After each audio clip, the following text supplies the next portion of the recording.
वंदे मातरम। नहीं स्वर्ग की चाह है, नहीं नरक की प्रीति, बढ़ती रहे सदा मेरी जन्मभूमि से प्रीति।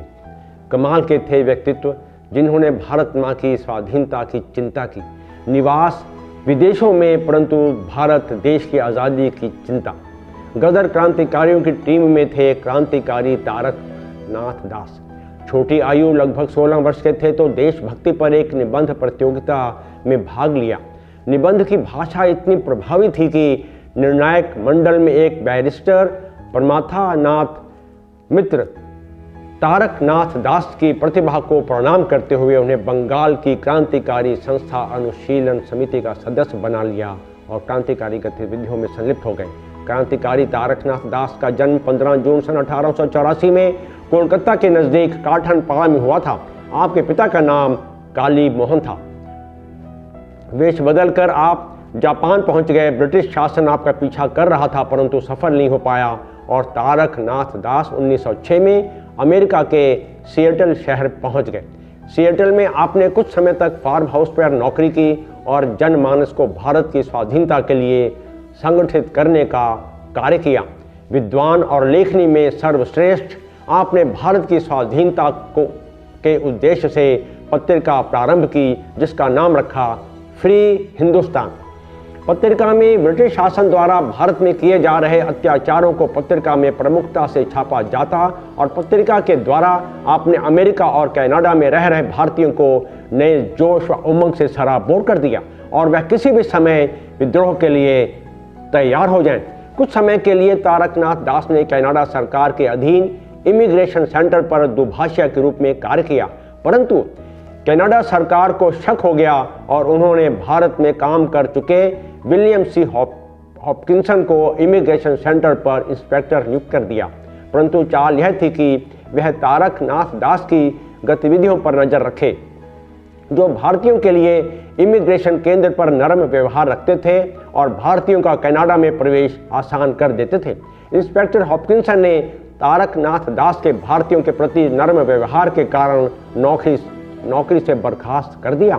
सन 1908 में तारकनाथ दास पुनः सिएटल वापस आ गए और फ्री हिंदुस्तान पत्रिका प्रारंभ कर दी और अब फ्री हिंदुस्तान पत्रिका केवल भारतीय ही नहीं पढ़ते थे जबकि विदेशी भी पढ़ते थे और आयरलैंड के क्रांतिकारी जॉर्ज फ्रीमैन भी इसे पसंद करने लगे। तारकनाथ दास नॉर्विच विश्वविद्यालय से सैन्य प्रशिक्षण प्राप्त करने के बाद वेरमाउंट नेशनल गार्ड में भर्ती होने के लिए आपने आवेदन कर दिया परंतु ब्रिटिश सरकार का इतना दबाव था कि उनका आवेदन अस्वीकार कर दिया गया। तारकनाथ दास वाशिंगटन विश्वविद्यालय के प्रथम छात्र थे जिनको स्वतंत्र रूप से नियोक्ता के उत्तरदायित्व यानी एम्प्लॉयर्स लायबिलिटी लॉ पर शोध करने के लिए स्कॉलरशिप प्रदान की गई थी। तारकनाथ दास ने भारतीय विद्यार्थियों को सहयोग प्रदान करने के लिए हिंदुस्तान एसोसिएशन नामक संस्था का अमेरिका में गठन भी किया था। इसी बीच आपकी मुलाकात क्रांतिकारी विद्वान लाला हरदयाल जी से हुई और पार्टी में सक्रिय हो गए। 1914 में आपको अमेरिका की नागरिकता प्राप्त हो गई और अब ब्रिटिश शासन के पहुंच से आप बाहर हो गए। गदर पार्टी के लिए फंड एकत्र करने के लिए जर्मनी की यात्राएं की परंतु दुर्भाग्य कि अपनों ने ही साथ नहीं दिया और दुखी हृदय से आप 1917 में अमेरिका लौट आए। अमेरिका सरकार ने निष्पक्षता कानून के उल्लंघन में आपको गिरफ्तार कर लिया और आपको लिवेनवर्थ फेडरल जेल में 22 महीने की सजा काटनी पड़ी। जेल से रिहा होने के बाद आप कोलंबिया विश्वविद्यालय में राजनीति शास्त्र के प्रोफेसर नियुक्त हो गए और सन 1924 में आपने मैरी किटिंग मार्च से शादी रचाई। आपने अमेरिका के कई अन्य विश्वविद्यालयों में भी शैक्षणिक कार्य किया। सन 1924 में जॉर्ज टाउन विश्वविद्यालय अमेरिका से पीएचडी डिग्री आपको अवार्ड की गई।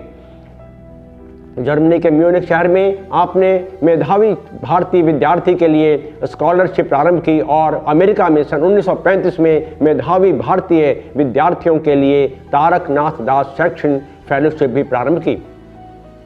1947 में भारत को आज़ादी तो मिली परंतु भारत के विभाजन से क्रांतिकारी तारकनाथ दास बहुत आहत हुए। 22 दिसंबर सन 1958 को आप चिरनिद्रा में लीन हो गए। शत शत नमन करते हैं क्रांतिकारी अंतर्राष्ट्रीय विद्वान तारकनाथ दास जी को। इस अवसर पर एक कविता याद आती है जन्मभूमि तेरे चरणों में हो समर्पित, मेरे जन्म जन्म के कर्तव्य कर्म सारे तेरे लिए जिए हैं, तेरे लिए जिएंगे, हमें हो प्राण भी विसर्जित तेरे लिए हमारे, हे जन्मभूमि तेरे चरणों में हो समर्पित, हे जन्मभूमि तेरे चरणों में हो समर्पित। ये तन दिया है तूने, ये मन दिया है तूने, हर सांस दी है तूने, जीवन दिया है तूने, मेरा नहीं है कुछ भी, मैं पुत्र मात्र तेरा, तेरा ही रूप मेरा, गुण धर्म सब तुम्हारे, हे जन्मभूमि तेरे चरणों में हो समर्पित। कितने ही विघ्न आए, कितने ही विघ्न आए, आपातकाल आए, कारा की यातनाएं ले मृत्यु दूत आए, पर हम अडिग रहे माँ, पर हम अडिग रहे माँ, तेरी ही थी ये करुणा, सब सह लिया है जननी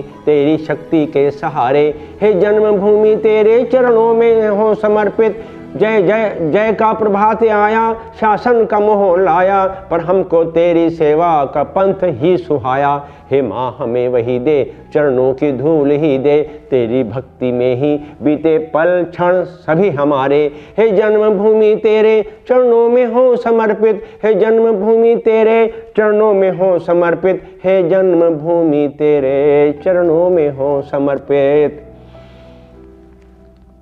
मैं आशा करता हूँ आपको मेरा यह एपिसोड अवश्य पसंद आया होगा। कृपया से लाइक करें, शेयर करें और इस इतिहास को जन जन तक अवश्य पहुँचाएं। जय हिंद।